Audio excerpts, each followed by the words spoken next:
Good evening there, everybody. What is happening? Hopefully, you all are having a wonderful day today. So, when it comes down to it, I thought that I would talk about this little video that I found very particularly interesting. And this is going to be a video by the channel, of course, known as Dante's Boxing Nation. And apparently, in recent news, Canelo Alvarez has been offered a couple of deals. I believe one overall by that of DAZN or Matchroom, I believe maybe some may call them, and another one overall by Showtime, or Premier Boxing Champions, also known as the PBC. And apparently, what Mr. Canelo Alvarez has been offered, he's been offered a very decent one-fight deal, allegedly overall, at least from what I've heard from rumors, to face Jermall Charlo. And what DAZN has offered him, I believe, is a 2 or 3 fight deal, where he could have 1 or 2 fights with Dmitry Bivol, and the other fight, of course, a trilogy fight without a Gennady Golovkin, which I think any of those fights are somewhat of interesting fights. Maybe the Gennady Golovkin fight I would not find particularly interesting, just because when I take a look at Gennady Golovkin, it's not that he's not a good fighter at this point in time in his career, but he's nowhere near the same that what he was, or as what he was. I think after that Canelo Alvarez rematch, I think that it pretty much took everything out of him. Pretty much, at least took out all his ruggedness. It just is what it is. But anyways, we're going to see what Mr. Dante's Boxing Nation has to say, and let's tune in.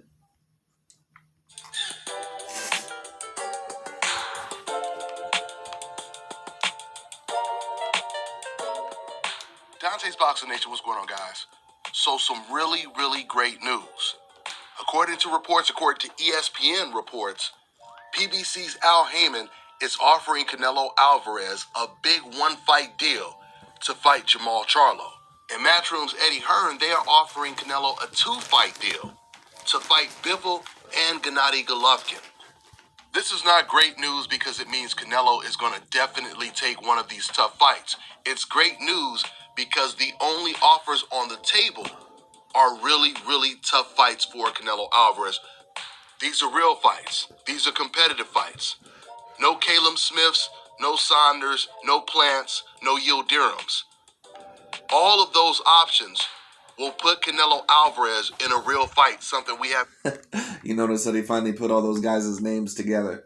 But listen, when you take a look at Caleb Plant, Billy Joe Saunders, and Callum Smith, those guys were clear boxing pedigree boxers. That's not me saying that they necessarily are the next Floyd Mayweather Jr., but those guys, when it comes down to it, they were very decent fighters. Like I said, and the fans obviously knew that, and the crowd obviously knew that, because like I said, his last fight, Mr. Canelo Alvarez against Caleb Plant, it did about 900,000 pay-per-view buys, if not even more than that, more or less. I don't know the exact number, but that's what I heard, and I don't doubt it when it comes down to it.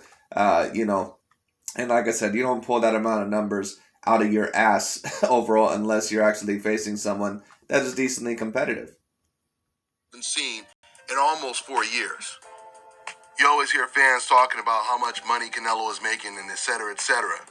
But the truth is, if he fights against Jermall Charlo, it will be the biggest payday of his career.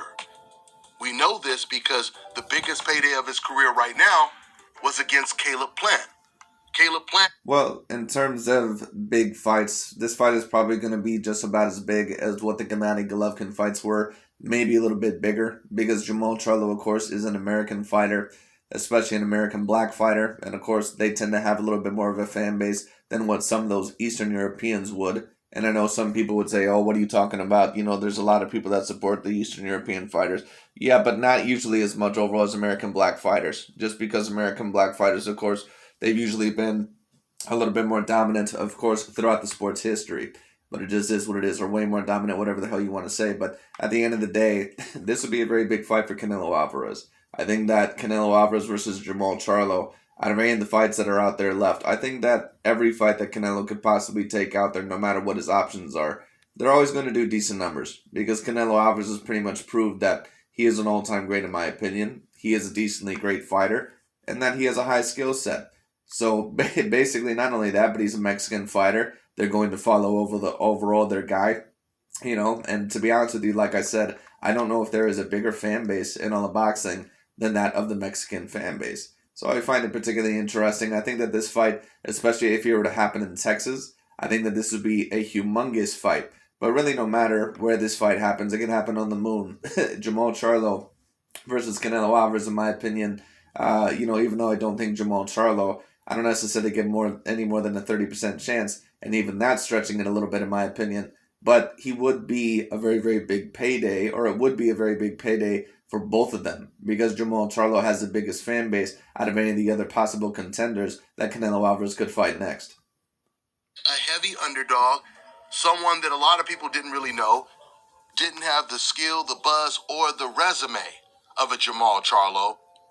And Al Haymon, he got both Canelo and Caleb Plant their biggest paydays of their career. Now, when it comes to the two fights... You say that Caleb Plant doesn't have the buzz or the skill set or the resume as Jermall Charlo. I can't agree with that. When I take a look at Caleb Plant, and obviously I'm not the only one who thinks this, I reviewed a video once again by a very logical channel, in my opinion, Mr. Chronicles of Judo 144. Now, of course, depending on what your opinions are, it can be subjective. But for those of you that have seen the Chronicles of Judo 144 channel before, you know overall that he's a decently logical and objective sound mind. And he said the exact same things that I've been saying when it comes down to which is what. That Jermall Charlo doesn't even have the boxing ability of that of a Caleb Plant. Now, of course, he has more power. He's a greater athlete overall than what a Caleb Plant is. But he doesn't even have the defense. He doesn't even have the slickness of a Caleb Plant. So I don't know where these narratives, I don't know why they just pull him out of their ass. I mean, I know why they do it. But I just can't believe how so many people believe it. But when you talk about Caleb Plant, that win over Jose Uzcategui, that win is pretty much just as big as any of the wins in Jermall Charlo's career. I mean, maybe if you wanted to argue that the Julian J-Rock Williams fight was a little bit bigger just because he was undefeated at the time and it was looked at as a 50-50 fight, I mean, I guess. But when you really take a look at Jermall Charlo's resume, I mean, what world beaters does he really have on there? And in some of his bigger fights, like against Austin Trout and even against Matt Korobov, he was probably very fortunate to escape with a decision. So it is what it is. And I'm not a person, all in all, that just alleges robbery or, I think this fighter lost just because, I allegedly would hate them. Like I said, I don't hate or love any of these fighters. But when I took a look at the Matt Korobov fight, Jermall Charlo, he was very lucky to get away with that decision. And Austin Trout as well, in my opinion. But anyway, or maybe that was the Jermall Charlo fight. I can't remember which one was competitive. Maybe they both were competitive. I can't remember. Deal by Matchroom, Bivol, and Gennady Golovkin. That's an interesting offer because before, when Canelo Alvarez got out of his contract with DAZN and became a free agent, he was still working with DAZN. They gave him a 2-fight deal back then. But the 2-fight deal, it included Caleb Smith and Avni Yildirim, which is so ironic because Avni Yildirim is the whole reason why Canelo Alvarez broke out of the contract in the first place. Because, of course, Canelo, as always, is looking for the easiest fight, so he wanted to fight Avni Yildirim and get paid the $30+ million, and DAZN, they didn't approve the fight because they understood that was a waste of money. It was a cherry pick. Well, the reason why Canelo Alvarez had a problem with the contract is because Oscar De La Hoya promised them a Gennady Golovkin trilogy, and Canelo basically said, you did not consult me about this, and I do not want to have a Gennady Golovkin trilogy. And DAZN wanted to have that Gennady Golovkin trilogy because they thought that it would do big money because it still has somewhat of a settlement, when it comes down to settling maybe who is the greater fighter. Now, in my opinion, of course, it has to be Canelo. He won the rematch. But, of course, the first fight was a draw. And a lot of the times with that, there could be a rubber match. But not in this situation, at least not as of right now. They weren't going to make any of their money back in that investment. So Canelo, he said, well, if I can't take the Yildirim fight, I want out of the contract. They settled, and they allowed this man to walk away from the DAZN contract just to turn around and give him a 2-fight deal that included Yildirim. So my point is, before, DAZN gave this man a 2-fight deal with 2 easy fights. Now they're giving him a 2-fight... Well, like I said, Callum Smith is not an easy fight. Avni Yildirim was an easy fight. But Callum Smith is not an easy fight for anybody. I mean, it ended up being a very great performance by Canelo, but like I said, how many other boxers, like I said, just think about Canelo Alvarez's stature. Like I said, and it's not like a Gervonta Tank Davis when he fought Mario Barrios, who had one of these bullshit regular titles. No offense against Gervonta, but, come on, who you fooling? It is what it is. You call yourself a 3-weight division champion, but you haven't won the official titles in anywhere besides 130. It just is what it is. At least Canelo, he was able to win the legitimate super title, I believe, overall against Callum Smith. Now, Canelo Alvarez, he's about 5'8", 5'9", with a 71-inch reach. And he was able to completely outbox Callum Smith, who in my opinion at least is a decent boxer. I wouldn't call him, an all-time greatly skilled boxer or anything, but he's obviously on the A grade level, in my opinion. On the A minus level at least, he's a terrific athlete. He's got a terrific punch, excellent power, was 6'3" when it came down to it, outreached Canelo Alvarez, I believe, actually by several inches, and Canelo completely embarrassed him. What does that really say about Canelo Alvarez's skill set? And like I said, it's not like Callum Smith was just some bum like a Mario Barrios. Or I'm not going to say bum, but someone who obviously was in over their head, their head. Now, you can say that Callum Smith was in over his head, but that was just because Canelo Alvarez was so entirely skilled. At least Callum Smith, not only did he have a legitimate belt, but he was the Ring Magazine champion. So it's not like that was a Gervonta Tank Davis versus Mario Barrios situation. Deal with two dangerous fights. Bivol and Gennady Golovkin. Now, I know, of course, people are going to say, well, Golovkin is the easier fight. I mean, he's older. He's almost 40 years old right now. But you can't forget, Gennady Golovkin arguably beat Canelo Alvarez twice. I already released a video not too long ago where I showed Dante during that time. He revealed that he thought Gennady Golovkin lost the fight because, once again, their main objective was to tear down Gennady Golovkin. But today, what does he turn around and say? He says that he thinks that Gennady Golovkin won those fights. That's what he'll say because right now, the numero uno threat is Mr. Canelo Alvarez, Saul Canelo Alvarez. He has to try to tear him down. So his energy has changed, but it is what it is. But just in terms of talking about Gennady Golovkin in a trilogy, I don't think it would be that competitive. It's no offense against Gennady Golovkin. I think that he's a greater fighter than what a certain amount of people actually give him credit for, at least a certain amount of people. But Gennady Golovkin, his time is done. I don't see him beating any of the other elite guys. I don't even see at this point him beating Dmitry Bivol or Jermall Charlo. Activity, it could work both ways. It could give him time to rest, and he could come back looking good because he's not fighting a lot. There's not a whole lot of wear and tear. He's not in a whole lot of wars. So it's a possibility that time... Right, but come on, Dante, let's be real. He's 40 years old. He hasn't really looked the same overall in a couple of fights. Come on. It is what it is. Do we really think overall that you're going to give credit to Canelo Alvarez for taking on the Gennady Golovkin fight? I don't even think overall that you're going to give Canelo Alvarez credit if he takes the Jermall Charlo or Dmitry Bivol fights. Because when there was news about it, you basically already had the excuse planted in and said, oh, well, Jermall Charlo, he's coming off of his worst performance. Of course Canelo Alvarez would fight him now. So like I said, with Dante, it doesn't matter who Canelo Alvarez fights. He could fight overall Francis Ngannou when it comes down to it, or, even if I don't want to compare it to that because he's a UFC fighter, he could face someone like a Tyson Fury. And Dante's Boxing Nation, once again, he'll find a way to bitch, moan, and complain because he does not want Canelo Alvarez on that high level. Jamal could have preserved his body's constitution, and he can come out looking just as fresh as he did in the second fight. We'll see. Gennady Golovkin has always had a great jab, and whenever you got a great jab along with power, that's always going to be a problem for a fighter like Canelo Alvarez. From the Floyd Mayweather fight to the Caleb Plant fight. Well, I would somewhat agree with that Gennady Golovkin's jab did give Canelo Alvarez an issue. It did give him a problem. Canelo, for whatever reason, he's never really been super duper great at avoiding a jab. There's just certain all-time great fighters that are like that, or certain fighters that are like that. But what I will say is this, I do think that he's gotten better at it. But Gennady Golovkin, I don't think a lot of people, once again, when they take a look at Jermall Charlo and they say, man, Jermall Charlo, he's going to give Canelo just as many problems as Gennady Golovkin did, I doubt it. It's not that Jermall Charlo, it's not that he's not a talented athlete, but when I take a look at him and Gennady Golovkin, he's just better all around than Jermall Charlo.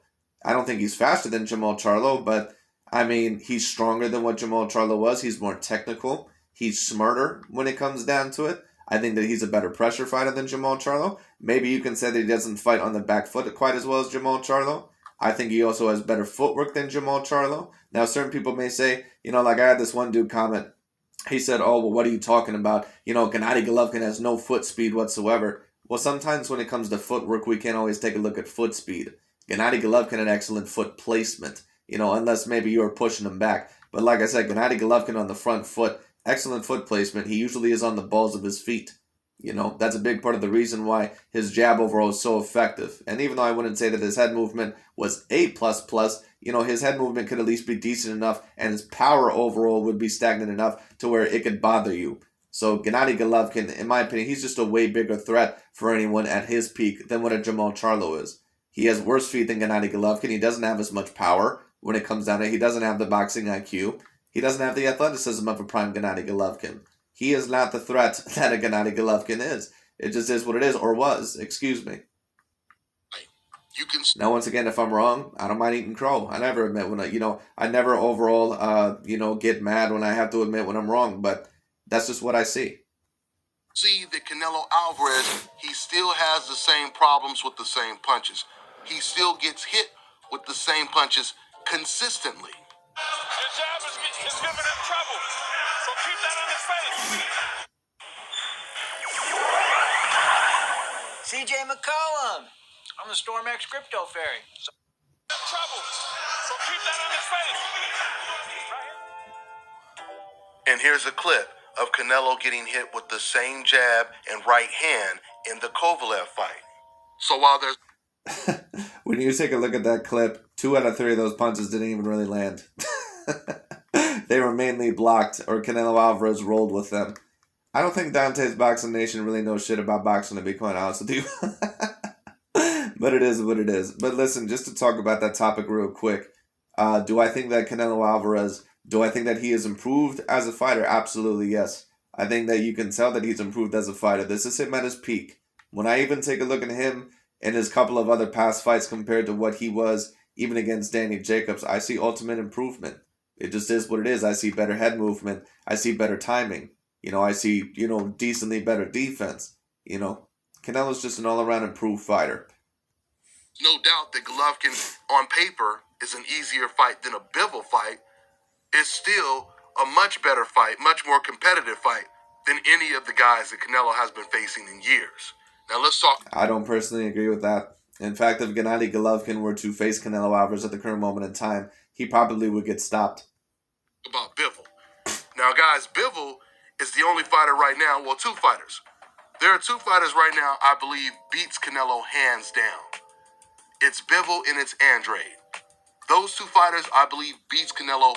In my opinion, the only 2 fighters that have a legitimate 50% chance to even have a chance against Canelo would either be Dmitry Bivol or Dmitry Bivol. Why is that? Because Dmitry Bivol and a certain amount of people in my comment section, they seem to know the same things that I know about Dmitry Bivol, which is that he could give Canelo a lot of issues. He has very good foot speed. He has very good hand speed, very good power, decent size.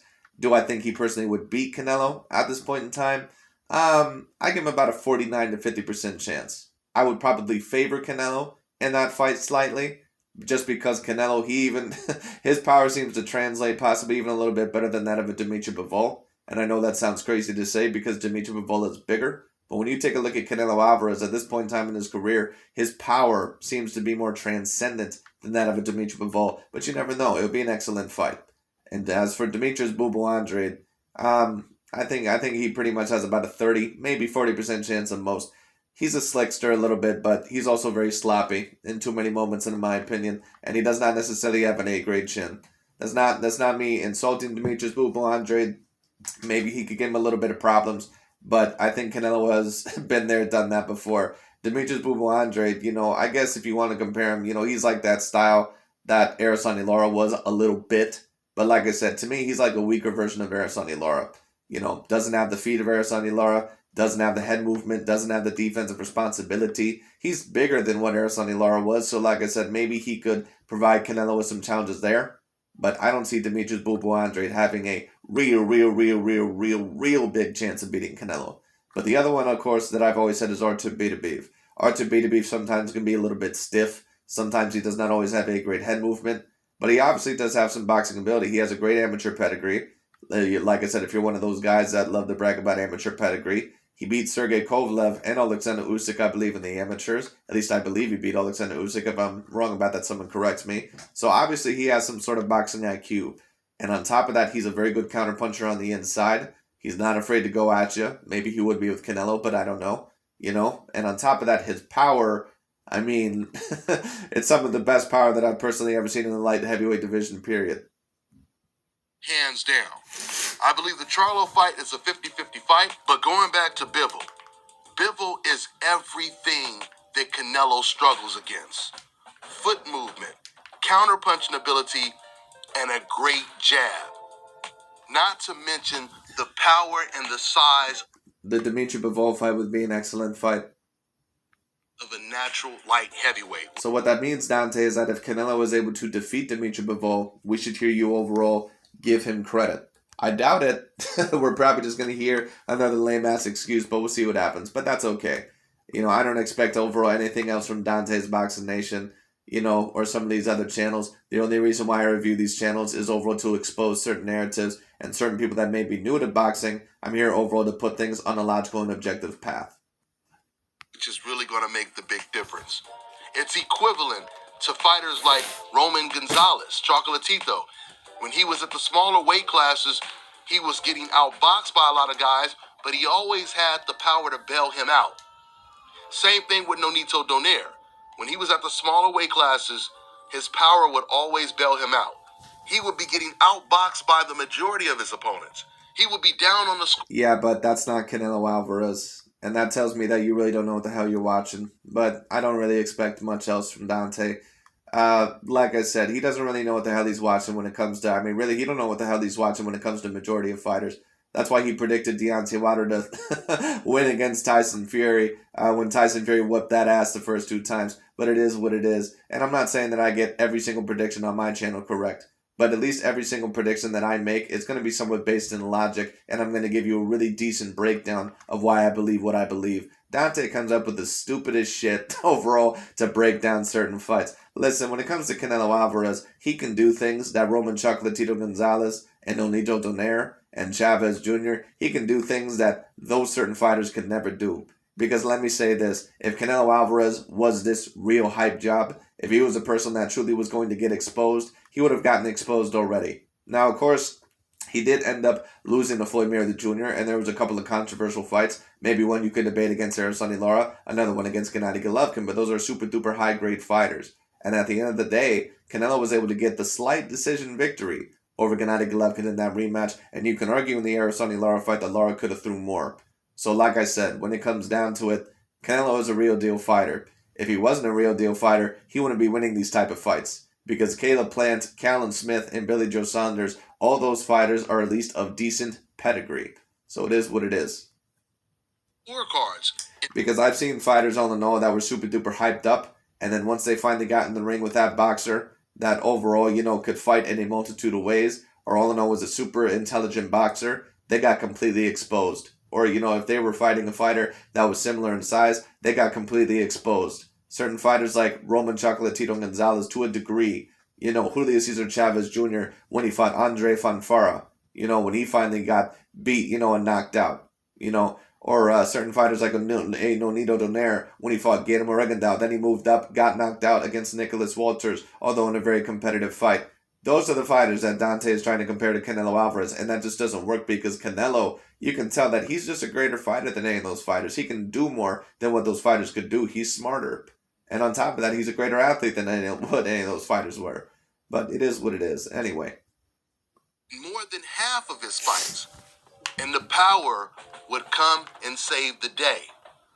But when fighters like Nonito Donaire, when they moved up to a weight class where the opponents had either the same amount of power or more power, their power wasn't enough anymore. I'm talking about Nonito. Yeah, but Canelo Alvarez, that point doesn't work because he's already fought several opponents that have about the same power as him, or maybe even more. So it's like, man, Dante makes my head hurt sometimes. But when it comes down to, like I said, when you talk about Canelo, he's fought Danny Jacobs, who I would say actually at his peak has more power than Canelo. He's fought Gennady Triple G Golovkin. You would have not been able to have a competitive fight with Gennady Triple G Golovkin, especially one as complete as a fighter, in my opinion, as Gennady Triple G Golovkin, if you were just some hype job. He also was able to outbox Miguel Cotto, who in my opinion actually is a very underrated slick boxer when it comes down to it. Even at that point in time in his career, he was able to beat Sergey Kovalev and Callum Smith. And the majority of those guys were bigger than him. So like I said, you can tell that Canelo Alvarez, like I said, he's on another level compared to those other quote-unquote hype jobs. But anyway, and then some of them you can claim were, at least to a degree. But Canelo, I don't think he's on that hype job level. I don't think that he's just someone that when I take a look at him, he's just a facade.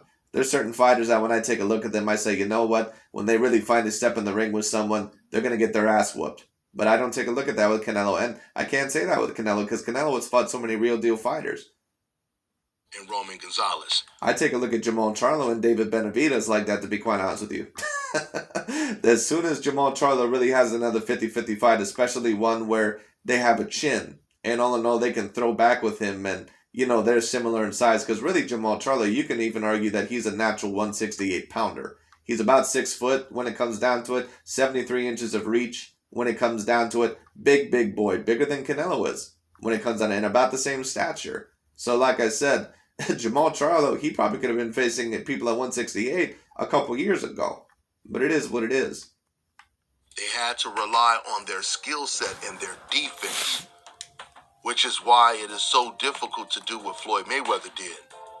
By way of contrast, Floyd had to move up 5 weight classes. I agree, it is difficult to do what Floyd Mayweather Jr. did, or what other fighters in the past have done when they've moved up several weight divisions and won the majority of their big fights. But right now, that is what Canelo Alvarez is doing.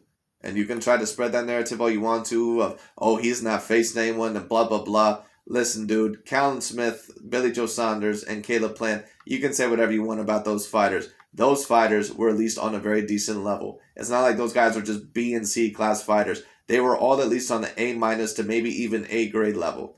So just stop. You know, I have all these people in my comment section sometimes saying, oh, what are you talking about? You know, those fighters weren't shit and all this stuff. But, like, come on, man. Just give me a break. It's like, no, Gervonta Tank Davis facing, Isaac Pitbull Cruz and Mario Barrios. Those are fighters that ain't worth shit. Fighters that are never going to win one of the official titles within any weight division. You know, unless it's watered down. And almost every single opponent that Floyd Mayweather faced at the welterweight division had way more power than Floyd Mayweather and was a good 10 to 20 pounds bigger than him. Well, they had more power than him, but Floyd Mayweather Jr. during his peak, I'm not going to say way more power, because Floyd Mayweather Jr., before he had the hand problems, he actually did have a decent amount of power. And that's a big part of the reason why he would keep him off sometimes as well. Because a lot of people, of course, like to say that he was pillow-fisted, but not a lot of people, of course, would walk through his punches. The only fighters that I would say that, you know, he fought that at the time when he fought them had a decent amount more power than him would have been probably Miguel Cotto, and Canelo, I suppose, is up there as well, and maybe Marcos Maidana. So Floyd was used to doing that. He was used to figuring out other ways to beat someone who has a massive size and power advantage over them. Canelo's not used to that. The majority of Canelo's opponents did not have power. That's not true at all. Now, Billy Joe Saunders and Caleb Plant, they did not really have a great power, but like I said, there's only so much shit you can talk about, or there's only so many things you can bring up, and especially with that point, like I said, I can counter that point very quickly. You know, this is why I review some of his videos, because this is, you know, my show is meant to be like a debate show, you know, when it comes down to it. I try to counter things, you know, and just to counter that point real quick, Miguel Cotto was a great power puncher. Even if you don't want to mention him because he was a little bit older and smaller. Gennady Golovkin was a great power puncher. Danny Jacobs was an extraordinary power puncher. Callum Smith was. Sergey Kovalev was. All those punchers were very great punchers, and Canelo was able to embarrass some of those guys. This opponent he had that had power and really used it was Gennady Golovkin, and a lot of people feel Golovkin won that fight. That's why the last person that he fought with some real good power was Callum Smith, and he embarrassed him. Now, do I think that Callum Smith necessarily has the boxing pedigree of what a Gennady Golovkin did? No. But at the end of the day, very few people do. 170. But do I think that Jermall Charlo or, you know, David Benavidez would have been able to do the same things against Callum Smith that Canelo was able to do? No. That's not me saying that maybe they would have not beat him. You know, maybe David Benavidez could have, because he's pretty much a natural light heavyweight anyway. But when it comes to Jermall Charlo, I'm not even sure if Jermall Charlo would have beat that version of Callum Smith. 5 is going to be really interesting, because he does have fighters in this division that can match his power. This is the reason why Canelo Alvarez did not fight David Benavidez at 168. Yeah, but David Benavidez cannot match Canelo Alvarez's power, and I don't think a lot of people really realize that. David Benavidez, like I said, he's the Max Holloway of boxing. He's a person that's going to get you in punches and bunches, and he seems to have a good gas tank, but he's very hittable when it comes out of it. And on top of that, he doesn't have A-grade power. He knocks you out by eventually accumulating the combinations and accumulating the punches. A lot of people, and I've had certain people tell me, oh, David Benavidez, he's going to go in there and he's going to match Canelo Alvarez toe for toe, and he's going to slowly wear him down. You go ahead, try to do that, because unless you're an Artur Beterbiev, you're not going to be able to do that. And David Benavidez does not have the chin, he does not have the defense, he does not have the footwork, he does not have the movement, and he does not have the power to pressure Canelo Alvarez on a constant basis without getting hit in return and possibly getting knocked on his ass. So it is what it is. I just don't see it. It is what it is. So it's whatever. But he fought all of the European and white champions because none of them had power. On top of that, they were all coming off of their worst performances. See, Canelo, he has the same mentality that a Diego Corral. No, they don't, dude. Come on, man. Like I said, but we all know that Dante, that he's going to try to make this point anyway. Just stop. They were all coming off of their worst performances. I heard all in all that, Callum Smith was not necessarily coming off of that impressive of a performance. But besides him, I mean, what? Caleb Plant was really coming off of his worst performance. Same with Billy Joe Saunders. Like, get the fuck out of here. Used to have. I remember Diego Corrales. But like I said, Gervonta Tank Davis, he'll face Mario Barrios, who almost got his ass kicked against that one Russian fighter in Akhmedov, and there's no discussion about it whatsoever. Like, come on. Say this before his fights when he was undefeated. Or Terrence Crawford will fight a completely washed-up version of Kell Brook or Amir Khan, ones that have no chance of even winning belts anymore at this point in time in their career, and there's crickets. And he said it before the Floyd Mayweather fight. He said, he's going to win the first 3-4 rounds. I'm going to give him those. He's going to win those rounds, and then I'm going to catch up with him. And then I'm going to start walking him down, and I'm going to knock him out, right? This is somewhat of Canelo's thinking. I'm not saying Canelo goes in there thinking about throwing the rounds away, but he feels, I don't care how skilled this guy is. He has no power. Eventually, I'm going to catch him, and I'm going to knock him out. Because these are the type of opponents that Canelo has been in the ring with. Canelo felt the same way in the Floyd Mayweather fight. Well, what I'll say is this: Canelo Alvarez, at least with his main style, he does try to incrementally break you down. Chronicles of Judo 144, which is once again a channel that I like to review here and there, but I don't usually post his videos because, of course, he has a Patreon, and I don't want to, post any Patreon content too much. But like I said, when it comes down to it, he says similar things over like what I've said. He basically tries to incrementally break it down. That's why he compared him to that of a Rocky Marciano. Now, of course, Canelo looks more skilled on the surface than that of a Rocky Marciano, and of course he probably would be, because back then they weren't always known for their extremely elite technique. But when it comes down to it, that's what Canelo Alvarez is mainly going to try to do. That's what he tried to do with Gennady Golovkin in the rematch. That's what he tried to do with Danny Jacobs. That's what he tried to do with Sergey Kovalev. That's what he tried to do with Caleb Plant, Billy Joe Saunders, Callum Smith. That's what he tries to do. He's going to come forward at you, and he's going to try to break you down. But if that don't work, he can fight a little bit on the back foot. Canelo Alvarez rehydrates to like 185 pounds. Floyd Mayweather admitted, and it was on the All Access, he admitted the day of the fight, he was weighing 146 pounds. Canelo was nearly 20 pounds bigger than Floyd Mayweather the night of the fight. He probably was, but there was also a weight drink for that fight. Now, that's not me going to discredit Floyd Mayweather Jr., but I just find it funny because a lot of people, whenever they talk about Manny Pacquiao or Canelo, they always talk about these alleged weight drains, but they'll never bring up that Floyd Mayweather Jr. weight drain Canelo Alvarez. And once again, I don't have a problem with that, at least only if it's a slight weight drain or slight rehydration clause. But like I said, so many people won't bring that up. But anyway. So Canelo Alvarez was looking at this like he was a super middleweight fighting a welterweight. And he was like, there's no way. I don't care how skilled this guy is. He can be more skilled than me. There's no way I'm letting the guy 2 divisions or 3, whatever, smaller than me, beat me, no matter how skilled he is. But Floyd Mayweather, he always said, you can be bigger than me, faster than me, stronger than me. It doesn't matter because I'm going to be smarter than you. Brains versus brawn. So Canelo is used to take. Well, I would agree with that a little bit, but Canelo was not some dumb fighter. Canelo is a very smart fighter, but the thing is with Floyd Mayweather Jr. is that just in terms of boxing IQ and even skill set, I would have to put him a level above Canelo. Because there's not many fighters that are walking around out there that are like a Floyd Mayweather Jr. Taking advantage of the average fighter who has no power when Canelo has all the power. But It's not that easy to do it when someone can match your power, and that's the reason why we seldomly see Canelo in the ring. Yes, but he's already fought several fighters that have not even just matched his power, but that have surpassed his power. Gennady Golovkin, Danny Jacobs, Miguel Cotto, Sergey Kovalev, Callum Smith. With guys that can match his power, but the walls are closing in now, guys. The walls are really closing in because, as you see, the only offers that Canelo is getting are tough fights. He didn't get a Macaboo offer. Nobody is talking about, man, we want you to fight Macaboo and we got this amount of money, right? There's a very good chance that Canelo... Like I said, I don't mind the Macaboo fight. The reason why that is because Macaboo is a legitimate cruiserweight. And that'll be a very interesting fight. But will Canelo take it next? We'll see. Alvarez may still fight against Macaboo and continue to destroy his reputation. While you have other fighters in boxing today...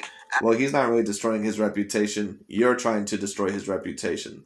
And the reason why you're trying to destroy his reputation is because basically you're applying that rule, I can uplift these other fighters that I really, really like if I can try to tear down Canelo Alvarez. It's the same rule that people overall in basketball try to use whenever they try to tear down that of Michael Jordan. They basically say, well, I can't put LeBron James on the same level as that of a Michael Jordan because he doesn't have anywhere near the same accomplishments. So basically what do I have to do? I have to try to make it seem like the finals competition that he fought or that he faced off against was weak. I have to make it seem like he was a completely system, player because he never won a ring without Phil Jackson. I have to make it seem like he had so much more talent around him than LeBron James or some of these other players. I had to make it seem like he's the most overrated player in NBA history. And that's exactly what Dante's doing with Canelo Alvarez right here. Actually looking to fight the best. While you have Devin Haney. Once again, people use this word pick and choose. Oh, Canelo can pick and choose. He can pick and choose whoever he wants. Well, if Canelo Alvarez can pick and choose, that means he can pick the best opponents available. And really make... Well, like I said, Canelo owes it to himself when it comes down to fight the best of the best competition. But he usually has been doing that. That's why I don't get after Canelo very often. Because really there's no reason to. I don't know how you really can get super duper mad at him for facing someone like a Caleb Plant. He was a legitimate champion. His resume look impressive. Or he can continue to do what he's doing right now, which is pick the weakest opposition available. When you have... No, the weakest opposition available cannot be legitimate champions. Unless overall you're doing like what Mikey Garcia did, and moving and slithering in and out of the weight divisions and facing someone that really does not have that great of a chance, like a Sergey Lipinets. Now, I didn't think Caleb Plant had any more than a 30% chance to beat Canelo Alvarez anyway, but at least that was looked at as a very, very decent fight because Caleb Plant was looked at as a legitimate pedigree boxer. When Mikey Garcia fought Sergey Lipinets, for example, no one really thought that Sergey Lipinets had that extraordinary of a chance. Mikey Garcia is an example of cherry picking. Canelo Alvarez, in my opinion, is not. It works, and you have promoters that are offering you the most money you've ever made to fight against the best opponents in fights that real boxing fans want. We're not talking about the race fans. The race fans, they just want to see... Yes, those damn race fans. That's like that's like if R. Kelly came out on the news tomorrow or whatever, or today, and he said, you know what, Kevin Spacey, he should be ashamed of himself with those sexual assault allegations. How dare him? It's like, dude, you're in the same boat. It's like, what the hell are you talking about? Dante's Boxing Nation, once again, this dude is always the pot calling the kettle black. Like, goddamn. Canelo take the easiest fights just to say, oh man, thank God we know that he's not going to lose again, because that's how they feel when they look at the Macaboo fight. When they see the Macaboo fight, they're like, wiping the sweat away like, oh, what a relief. Because I was worried that Canelo Alvarez was going to take one of those real competitive, tough fights. Well, I personally don't give a shit whether Canelo Alvarez loses or wins. Like I said, I don't care about any of these fighters losing or winning. When it comes down to it, that doesn't mean that I don't have certain, boxers that would not be my favorite to watch. Canelo is one of my favorites to watch. But like I said, at the end of the day, I'm always going to give you a logical and objective breakdown. And if I think that Canelo Alvarez is going to lose a match, or if I think that maybe he lost a match, I'll tell you. Because I'm not a person that, once again, is a fanboy of any of these fighters or these athletes. But when it comes down to it, like I said, do I see Jermall Charlo being more competitive for Canelo even than a Macaboo? To me, it would be about on the same level. which wouldn't be a guaranteed win for him. So even Canelo Alvarez's own fans, they don't have. And some people are going to say on the same level. How could you say that? Because Makabu, he's a natural cruiserweight, and Jermall Charlo, he's a middleweight. Yeah, but Jermall Charlo and me, obviously, he is more skilled. What I'll say is this. Makabu versus Canelo, just because of Makabu's size, he could potentially be slightly more competitive than what a Jermall Charlo would be. But Jermall Charlo, what I will say is this. He at least, just like Caleb Plant and Billy Joe Saunders and Callum Smith, he at least does somewhat have some boxing pedigree. Makabu, what I'll say is this. His boxing ability is not the worst, but I would not put him on the A-grade level. Confidence in him that he can beat all of these tough opponents. Because if they did, they would be pushing for these fights. I said that in my last video, and there were a lot of Canelo fans, and they was like, we do want to see Canelo beat Charlo ass, and beat this guy's ass, and beat that guy's ass. No, that's not saying that you want the fight. You're just telling us that you're going to be rooting and you're going to be praying that Canelo beats them when they fight. If you were truly pushing for the best... I don't think Jermall Charlo really has a huge realistic chance to beat Canelo. I just don't see it. He's way too stiff. It just is what it is. He's way too hittable. He doesn't have elite feet when it comes down to it. Does not have good lateral movement. Does not have good head movement. Just doesn't really have good movement in general. He's too hittable. And kind of like David Benavidez, I don't think Jermall Charlo has been in there with someone in the ring that is legitimately going to fight back with him. Canelo has been in some wars, and he's been in some wars with some very heavy hitters, like Danny Jacobs and Gennady Golovkin. Canelo knows how to get himself out of troubling situations. Is Jermall Charlo going to know how to do that in this first fight against Canelo?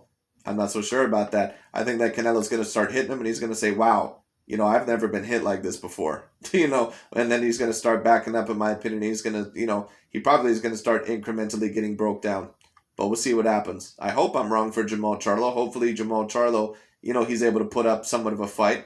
He will have to gain Canelo's respect, in my opinion, and try to back him up. But do I see that happening, legitimately happening? Probably not, no.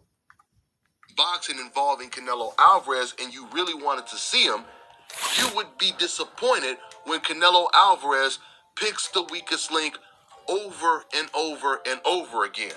For you Canelo Alvarez fans that follow Canelo on Instagram, on his Facebook, on Twitter, you would be on there. You would be telling him, Canelo, man, I'm your biggest fan, man, but we really want to see you fight Charlo, Bivol, David Benavidez, because we believe you can beat these guys, and we want you to show the world you're the best. That's how... He already has showed the world that he's the best. You cannot defeat Gennady Golovkin, Danny Jacobs, and the names that he has defeated and not debatably be the best in the world. And like I said, there's no other fighter that has his resume. It just is what it is. People act, or I should say, this is what boxing... Could you imagine if this was Demetrius Boubois-Andrade or Jermall Charlo doing what Canelo Alvarez has done? Dante's Boxing Nation would be calling him the greatest fighter ever. Fans do when they really do have the confidence that their guy can win. But at the end of the day, it's not even about if he can win or not. We just want to see the best fight against the best. That's how every sport is, right? Like I told you guys already. Yeah, but Canelo has already fought many, many of the best. And Jermall Charlo, in my opinion, I don't even think that he has the same chance that Sergey Kovalev had to beat Canelo Alvarez. I think that, to be honest with you, I give him a 30% chance. But just looking at Jermall Charlo, to be honest with you, that may even be stretching it. I don't want to underestimate him here, so I'll give him at least a 30% chance because he does have decent boxing pedigree and he does have decent power and he's a decent athlete. But like I said, when I've seen him in some of his bigger fights, he's just too limited. Charlo versus Canelo or Canelo versus Charlo, that's a 50-50 fight. No, it's not a 50-50 fight. At least it shouldn't be. Not if Canelo Alvarez, although takes him seriously and puts on the best performance that he possibly can. I don't see that as a 50-50 fight. There's a very good chance Canelo can win that fight. But real boxing fans still want to see it. Because we want to know how good Canelo is, how good Jermall Charlo is. And that's how we... I know how good both of them are. I know how great Canelo is, and I know how good Jermall Charlo is. Notice that I said great with Canelo and good with Jermall Charlo, because Charlo was not on the Canelo Alvarez level. He does not have the ability of a Canelo Alvarez. He doesn't. I've never seen it. Find out. You don't get credit for fantasy matches. All you fans in the comment section. Well, I agree with that, but then why the hell do you put Terrence Bud Crawford at the number 1 pound for pound spot? Because he allegedly is chasing everyone? You have to be ranked at the number 1 pound for pound spot because you get results. Canelo would beat And Canelo has gotten repeated results. the hell out of Charlo, Andre, David Benavidez, Bivol. He beat them all. You don't get credit for fantasy matches. You actually have to do the work. Ali had to do the work to be called the greatest. Sugar Ray Leonard had to do the work. Oscar De La Hoya had to do the work. Chavez Sr. had... Why the hell is Oscar De La Hoya always mentioned? Oscar De La Hoya is not on the level of some of these other guys. I've never understood this. Oscar De La Hoya is on the same level as Marquez and Miguel Cotto and Shane Mosley, Bernard Hopkins, Joe Calzaghe, etc., etc., etc. That's the level that he's on.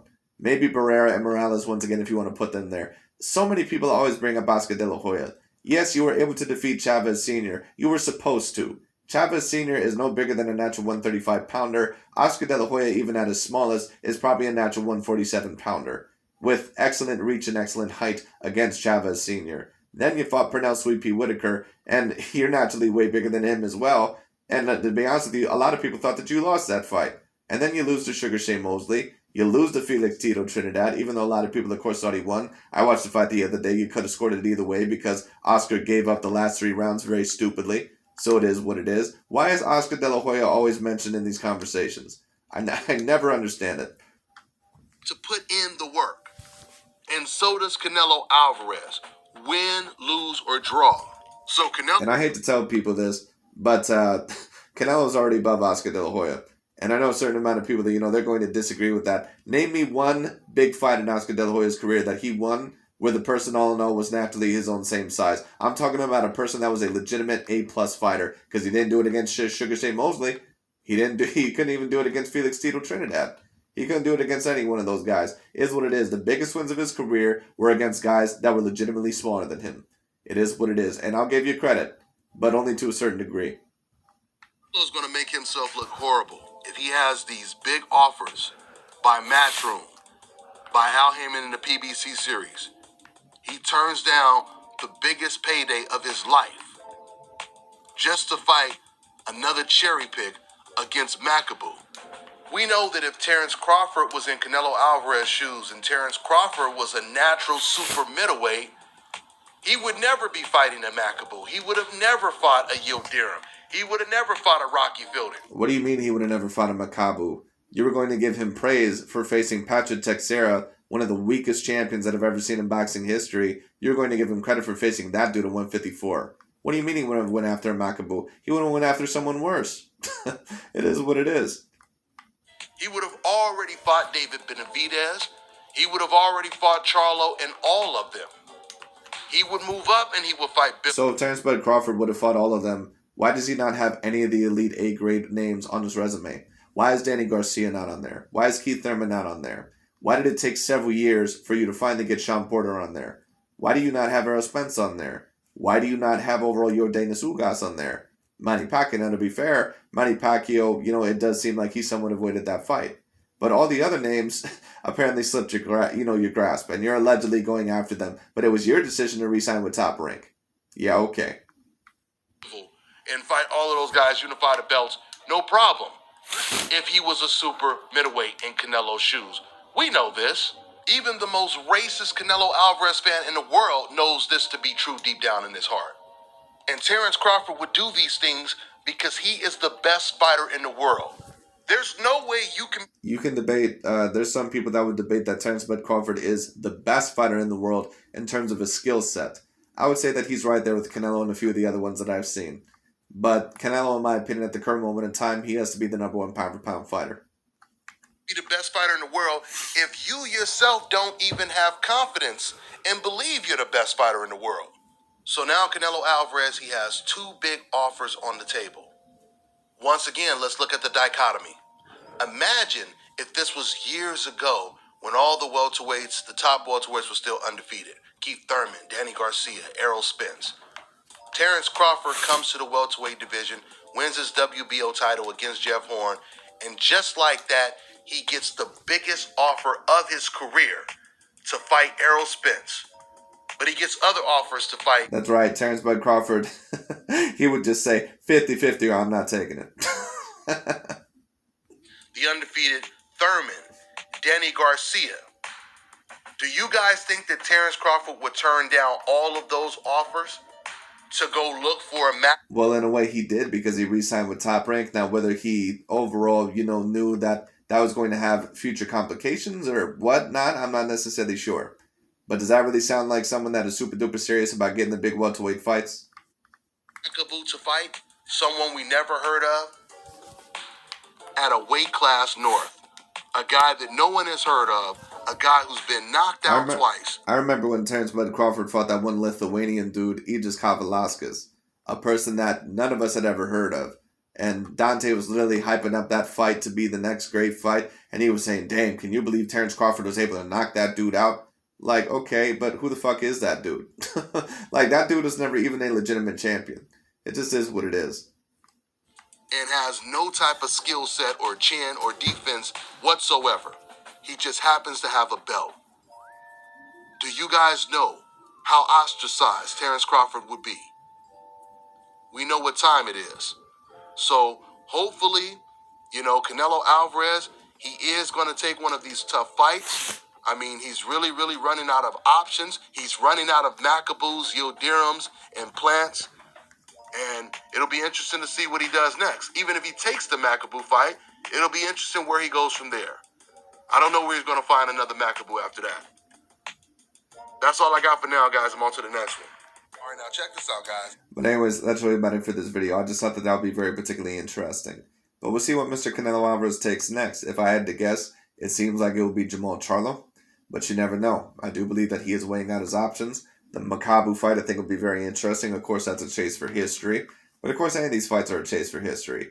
I could see Canelo Alvarez going after Joe Smith Jr. next. I could see him going after, Ilunga Makabu, or Makabu, however you pronounce his name. I could see him going after Jermall Charlo. Any one of those guys. So we'll see what happens. But anyways, that's really about it for today. Thank you so much for watching. I'll talk to you all later.